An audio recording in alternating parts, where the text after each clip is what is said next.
think I was in my mid to late 20s. It felt too early for that to be happening. I didn't feel like I was at the appropriate age to be seeing that. And it was frustrating because it first started as something I thought I could control with shampoos and topicals, and kind of went through the routine range of options that people usually turn to when they first see that. And there wasn't a lot of information available at the time for me to educate myself on what was happening or how to stop it. And a lot of the therapies, especially the ones that were over the counter that were offered, were pretty ineffective.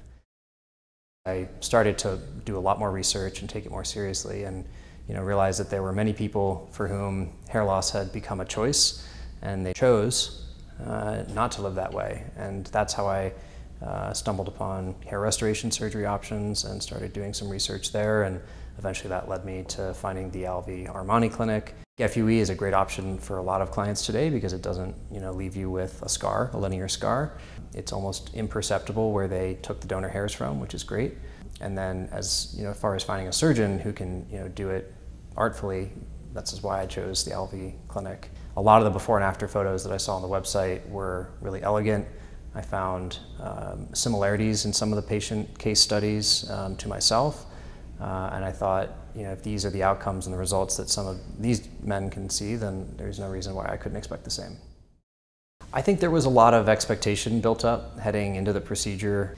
So most of the experience for me was, looking forward to meeting the team, understanding that this was going to be a very well-supported experience end to end, and it was from the moment I got here all the way through to discharge.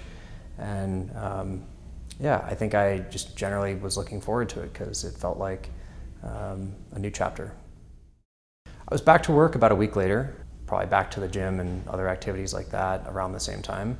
I would say it's very important to follow the post-care instructions, so make sure you do that with discipline. The washing and the caring of the procedure. It's a surgery, it's an invasive surgery, and it needs proper care and attention. Patience is important. It's a long, slow process to heal, and the results take some time to mature. So you'll see some initial regrowth, and then it takes time for those hair follicles to strengthen and thicken, and this all takes place over the course of 6 to 9 months. And so patience is definitely important along that journey. My friends were definitely supportive. I think all of them knew how frustrated I was by the lack of control, in the sense that this was something that was weighing on my self-confidence and self-image. I wear my hair forward because it's a contemporary hairstyle, and for me, I've always worn my hair in this style. It's something that reminds me of my days playing soccer when I used to have a faux hawk. So it's a very natural and normal way for me to wear my hair. But my hairline looks awesome. If I were to pull it back, you'd be really impressed with the result. So it has nothing to do with camouflaging the hairline. It has everything to do with just a style preference.